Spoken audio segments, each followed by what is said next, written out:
Yo les amis, aujourd'hui on va faire la comparaison du tome 103 édition limitée avec du coup les tomes 20 ans et un tome normal pour voir un petit peu quelles sont les réelles différences. Est-ce que vraiment c'est flagrant cette édition limitée?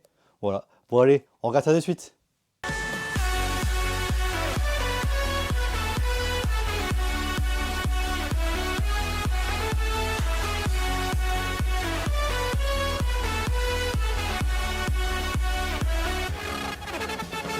Bon déjà, première chose qu'on peut dire, c'est que cet effet brillant, moi je le trouve vraiment très très beau, il est bien fait et il me fait vraiment penser énormément justement au tome des 20 ans. Donc on va regarder, je vais les enlever de leur sachet pour qu'on compare. Donc là par exemple on a le tome 83. Alors attendez, attention au bruit. Voilà. Donc là on a le tome 83, donc vous voyez qu'au niveau de la brillance, je trouve qu'on est assez similaire.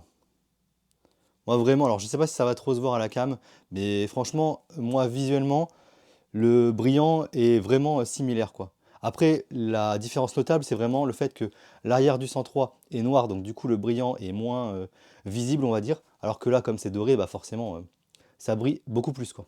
Nice. Après, je peux pas le comparer au 103 normal vu qu'il n'est pas sorti, ce sera que sur la seconde édition, enfin sur la seconde impression, pardon. Mais si je le compare au 101, vous voyez qu'effectivement, par contre, la brillance, elle se voit énormément. Alors là, il y a ma lampe qui fait un peu de lumière, mais clairement, là, j'ai zéro brillance, et là, j'en ai vraiment une, quoi. Je viens de voir quelque chose d'intéressant aussi, je sais pas si ça sera dans l'édition normale du 103, mais il y a un petit poster de Kaido, justement, regardez. Hop. Et l'arrière, qui est donc la couverture en fait du tome 103.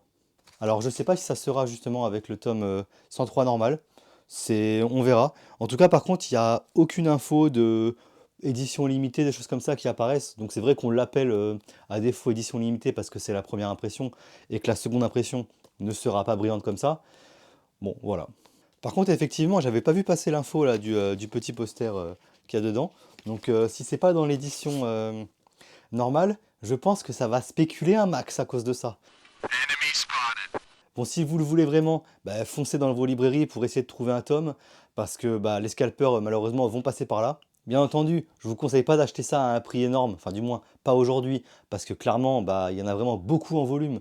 Donc n'hésitez pas à aller dans vos librairies, regarder un petit peu sur Internet. Je pense que pour les prochains jours, vous allez le trouver facilement. Et je le répète encore une fois, c'est vrai qu'on l'appelle un peu édition limitée à cause du tirage, mais il n'y a que la cover et potentiellement ce petit poster qui font que ce tome est un petit peu unique.